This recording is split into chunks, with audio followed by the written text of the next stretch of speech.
Hey everyone, this is Julie Johnson, And this is Tara Parsons. and we are just creating this video to go over what essential learning is and what essential learning benchmarks are going into our January 24th professional learning session. All right, so just defining what an essential learning benchmark is, because I know this is probably a new concept for some and a concept that many others have been delving into. So, an essential learning benchmark is just a learning benchmark taken from the state standards that we are going to guarantee 100% of students will be proficient in by the end of the school year. These are benchmarks that have a lot of different, not concepts, but traits to them that will help a student be successful in future years. If we do not identify a standard as essential, it doesn't mean that we're going to completely ignore it, although for some of them we might. They are just not going to be the focus of our collaborative teamwork, common assessments, and team-provided interventions. Our PLC work needs to be centered only around our essential learning standards. Yep. Yes, they will. Okay, so step one for preparing for January 24th is we're going to ask that everyone identify essential learning benchmarks for each course. The course that you are going to be identifying learning benchmarks for is the course that you mainly teach. So, for example, if you are a teacher who teaches forensics in 7th grade science, you are only going to be focusing on 7th grade science. Our goal for this is to sorry, I pointed at Tara and she clammed up, so then I'm going to take over. Our goal is to identify benchmarks that are essential and benchmarks that are just nice to know, right? And then essential benchmarks don't represent all that teachers teach, but they do represent a minimum a student must learn to reach high levels of learning. And then the greatest benefit is to embrace more in-depth instruction and reduce pressure to cover material. Our next steps that we will move forward into after identifying our essential learning is on January 24th, we have a PD and grading day, and during the professional learning time, horizontal PLCs will meet. So that would be West, East, and Central all together to discuss and decide on essential learning benchmarks for each course. So everyone will bring their prepared essential learning benchmarks and have a conversation about what they will be moving forward and agreed upon across the middle schools. Beyond that, we will be working on creating or revising common assessments for each essential learning benchmark, and those would be shared across the 3 middle schools. We would be doing this so that our PLC work can be data-driven, because true PLC work is moving away from planning and into data-driven discussions. And the common assessments will drive those discussions, and it will lead to collective teacher efficacy. All right, so we put this visual up here because we wanted to go over DeFore's 4 questions for true PLC work. And the first question that we should always be asking ourselves is, what do we want students to learn?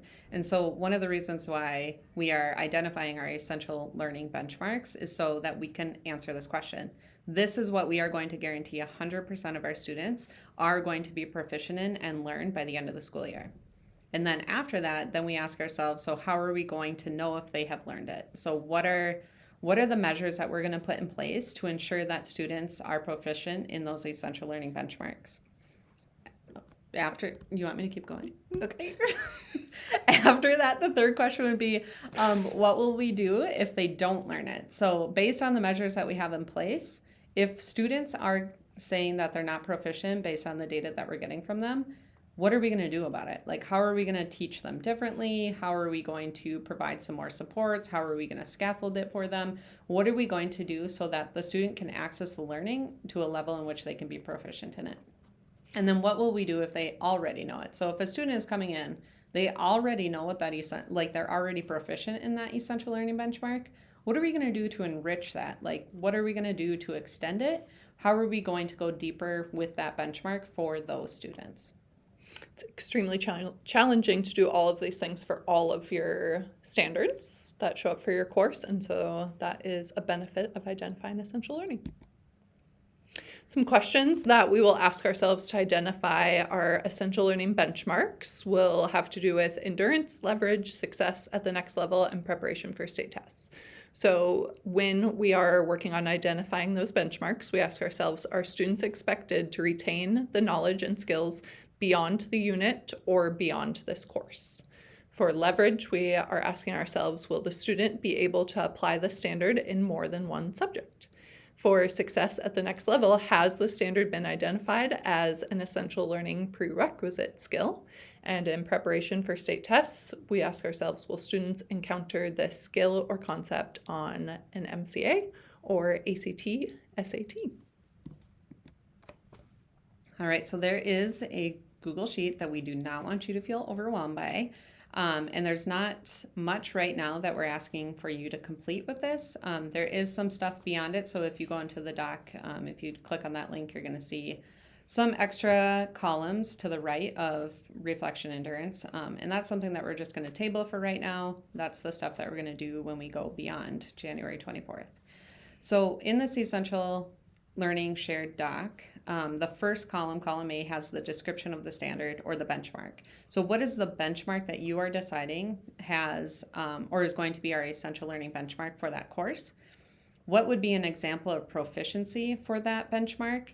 And then where you see reflection endurance, the next column over is going to be reflection leverage, reflection, whatever the four that Tara just went over, those. Leverage, success at the next level, whatever. And you can just answer like, yes, it has endurance. Yes, it has success at the next level. Yes, it shows up on standardized assessments. And so that's what we're asking for you with your horizontal PLC, so East and West as well, to identify the essential learning targets and then also answer the questions of if it fits the endurance, those four things. The idea is that you would be answering yes to all or at least 3 of the 4 questions. That would help us understand that that is actually essential learning. So before January 24th, our PD and grading day, when we will be getting together with horizontal PLCs, we would like each PLC to work to add essential learning to the shared document for your course, remembering that you are focusing on the course, your main course that you teach. And then the following things will be happening on January 24th. Let us know if you have any questions.